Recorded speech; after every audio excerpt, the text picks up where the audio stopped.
ఎలా ఉండబోతా ఉంది అనేది మీ అభిప్రాయం? ఎవరైతే గెలిస్తే బాగుంటుంది అభివృద్ధి పరంగా అనేది మీ అభిప్రాయం సార్? యాక్చువల్లీ థింగ్ ఏంటంటే లాస్ట్ 4 ఇయర్స్ అసలు పట్టుకోలేదు. లాస్ట్ 4 ఇయర్స్ ఏం జరగలేదు. యాక్చువల్లీ ఇప్పుడు చంద్రబాబు నాయుడు గారు నెగ్గుతారు, పవన్ కళ్యాణ్ గారు అసెంబ్లీకి వెళ్తారు. బట్ ఏంటంటే ఏంటంటే అసలు ఐటీ సెక్టర్ రాలేదండి, కంపెనీ రాలేదు, ఏమీ రాలేదు. వాళ్ళకి నచ్చినట్టుగా 157 సీట్లు రావడం వల్ల వాళ్ళకి నచ్చినట్టు వాళ్ళు చేసుకుని వెళ్ళిపోయారు. ఇప్పుడు మళ్ళీ ఆ ఇష్యూస్ ఇప్పుడు మళ్ళీ ఇంకో కొత్త ప్రభుత్వం వస్తే అది క్లోజ్ అయిపోతాయి. అవి మళ్ళీ ఏమేమి చేయాలనేది వీళ్ళు బిజీలో పడిపోతారు, అలా అయిపోతారు. ఆ స్కామ్ చేసిన డబ్బులు ఏమైనా రెట్టిఫై చేసి ప్రజలకు ఇస్తే మళ్ళీ మన ఆంధ్రప్రదేశ్ 20 ఇయర్స్ బ్యాక్కి వెళ్ళింది మళ్ళీ ఏమైనా రావడానికి ఛాన్స్ ఉంటుంది.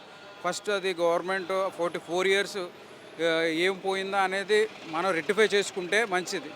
ఇప్పుడు ఐటీ సెక్టర్ ఉండదండి ఇక్కడ రుషికొండ దగ్గర, ఇక్కడ బిల్డింగ్ కట్టారు ఇక్కడ రుషికొండ దగ్గర. అదే ఏదో ఐటీ సెక్టర్ కట్టుకోవచ్చు కదా, అక్కడ బిల్డింగ్ ఆఫీస్ కట్టాల్సిన అవసరం ఉందా? లేదు కదా. అక్కడ ఇన్ని ఇన్ఫోసిస్ ఉంది, ఇక్కడ ఇది ఉంది. కానీ అందరికీ 15,000, 30,000, 6,000, 8,000 నుంచే జాబులు. 40,000 అట్లీస్ట్ వైజాగ్లో బతకడానికి. ఇప్పుడు ఆటో వాళ్ళకి, రిక్షా వాళ్ళకి 10,000 ఇచ్చేస్తే ఇంట్లో వాళ్ళకి 18,000 ఇచ్చేస్తే సంవత్సరానికి ఆ డబ్బు కాదు కదండి ముఖ్యం. ఇప్పుడు నేనున్నాను, నా పాపకి ఇప్పుడు సాయంత్రం కల్లా ఏమైనా తేవాలంటే నాకు మంచి జాబ్ ఉంటేనే కదా. అప్పట్లో అంటే ఎంత డబ్బులు ఉన్నాయి సరిపోతుంది. ఇప్పుడు సస్టైన్ అవ్వాలంటే చాలా కష్టం.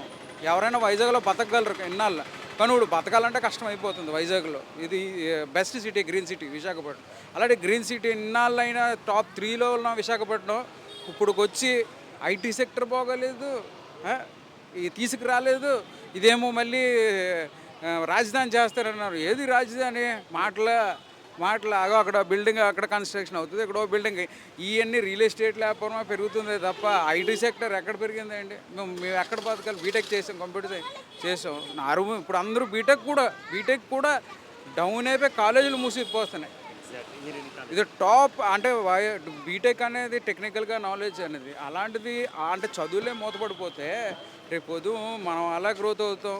అసలు మంచి వాళ్ళందరూ ఆంధ్రప్రదేశ్ నుంచి వెళ్ళి బాగుపడిన వాళ్ళు ఉన్నారు తప్ప ఇప్పుడు ఛత్రిగా ఎవరు ఇప్పుడు మొత్తం ఆంధ్ర కాక అటు సైడ్ వచ్చి చైతన్య కాలేజీలో చిన్నపిల్లలు చదివిన వాళ్ళు ఉన్నారు ఇక్కడ హాస్టల్లో. కానీ వాళ్ళకి జాబులు వస్తాయి, అక్కడ మళ్ళీ వెళ్ళిపోతారు, అక్కడ జాబులు తెచ్చుకుంటారు. కానీ ఇక్కడ ఆంధ్ర వాళ్ళకి మటుకు ఇక్కడ జాబులు ఉండవు. ఇక్కడ ఎడ్యుకేషన్ అనేది కూడా చాలా మంచి ఎడ్యుకేషన్ ఇక్కడ ఎక్కడ ఉండదు. దొరకలేని ఎడ్యుకేషన్ వైజాగ్లో మంచి ఎడ్యుకేషన్ ఉంది. అలాంటి వాళ్ళు ఇక్కడ ఎంతమందో బ్రైట్ అయిన స్టూడెంట్స్ క్యాండిడేట్లు ఉన్నది అందరూ హైదరాబాదు, బెంగళూరే తప్ప ఇంకెక్కడ కనబడుతుంది చెప్పండి మనకి ఇక్కడ. ఇప్పుడు నాకు ఉద్యోగం ఎత్తుక్కోవాలంటే ఇక్కడ స్టార్టింగ్ 8,000 అంటే నా పెళ్ళి అయిందనుకోండి, మా వాడు వదిలేస్తారు, సెట్ అవ్వలేకపోతాం. ఇప్పుడు పెళ్ళిళ్ళు కూడా అవ్వట్లేదు ఎవరికి. అంటే అర్థం ఏంటి?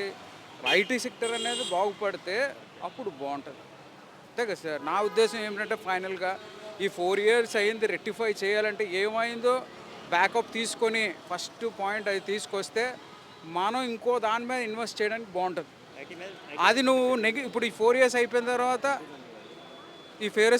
అది నెగ్లెక్ట్ చేసేస్తారు. నా ఉద్దేశం ఏంటంటే తెలుగుదేశం వస్తుంది, 4 ఇయర్స్ అతను ఉంటారు, పవన్ కళ్యాణ్ ఒక అసెంబ్లీలోకి వెళ్తారు. నెక్స్ట్ ఇయర్ మటుకు పవన్ కళ్యాణ్ వచ్చే ఛాన్స్ ఉంది.